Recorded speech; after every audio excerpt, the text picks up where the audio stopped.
అభివృద్ధి సంక్షేమంతో ప్రజాపాలన అందిస్తున్నామని మంత్రి కొండా సురేఖ అన్నారు. ఏడాదిలోనే గతంలో ఎన్నడూ చూడని కార్యక్రమాలు చేపట్టామని చెప్పారు. రానున్న 4 ఏళ్లలో మరిన్ని అద్భుతాలు చేస్తామని ఆమె ధీమా వ్యక్తం చేశారు. ప్రతిపక్షాలకు ఏం చేయాలో తెలియక ప్రభుత్వంపై బురద జల్లుతున్నారని అంటున్న కొండా సురేఖతో మా ప్రతినిధి Hema face to face. Congratulations, 1 year celebrate చేసుకున్నారు. ఎలా ఉంది మొత్తం? చాలా హ్యాపీగా ఉందండి. 1 ఇయర్ సంబరాలు చాలా అంబరాన్ని అంటే విధంగా తెలంగాణ ప్రజలందరూ కూడా ఎంత ఉత్సాహంగా ప్రతి డిపార్ట్మెంట్ నుంచి కూడా అధికారులు కూడా ఉత్సాహంగా పాల్గొని, ఎందుకంటే చెప్పుకోవడానికి అభివృద్ధి ఉంది, సంక్షేమం ఉంది. ఈరోజు విద్య వైద్యాన్ని అన్ని రంగాల్లో అభివృద్ధి చేస్తూ రేవంత్ రెడ్డి గారు ముందుకెళ్తున్న సందర్భంలో మేము ఇది చేశామని చెప్పుకుని గర్వంగా ప్రజల్లో ముందుకెళ్లేటువంటి అవకాశం మాకు. మీరు గర్వంగా 1 ఇయర్ మేము చాలా బాగా చేసామన్నారు, కానీ బీజేపీ మాత్రం 6 గ్యారెంటీలు 66 అబద్ధాలు అంటుంది. దీనిపైన ఏమంటారు? వాళ్ళ 1000 గ్యారెంటీలు 2000 అబద్ధాలు, ఇంకా వాళ్ళ దగ్గర 6000 అబద్ధాలు. వాళ్ళది ఒకసారి మేనిఫెస్టో చూసుకోమనండి, మా మేనిఫెస్టో చూసుకోమనండి, మేము అమలు చేసినవి చూసుకోమనండి.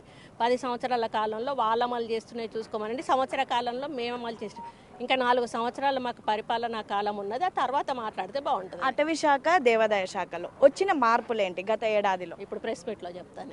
అక్క, చివరిగా రానున్నటువంటి 4 ఇయర్స్ ఎలా ఉండబోతోంది కాంగ్రెస్ గవర్నమెంట్? ఇంతకు రెండింతలు ఉత్సాహంతో పనిచేస్తాం, ఇంతకు రెండింతలు అభివృద్ధి చేస్తాం. ప్రజల అవసరమైన వరకే ఈ నిర్ణయాలు తీసుకుంటాం, అనవసరమైన ఖర్చును తగ్గించుకుంటాము.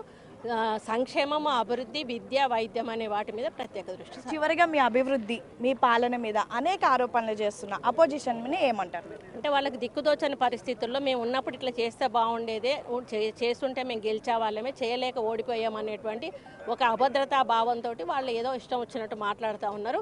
వాళ్ళకు అవకాశం అనేది దేవుడు 2 సార్లు ఇచ్చారు, ప్రజలు వాళ్ళు నిలబెట్టుకోలేకపోయారు. మాకు అవకాశం ఇచ్చారు, సంవత్సరంలో మేమేంటో నిరూపించాం. నెక్స్ట్ 5 ఇయర్స్ మీరే అంటారా? తప్పకుండా వస్తాం.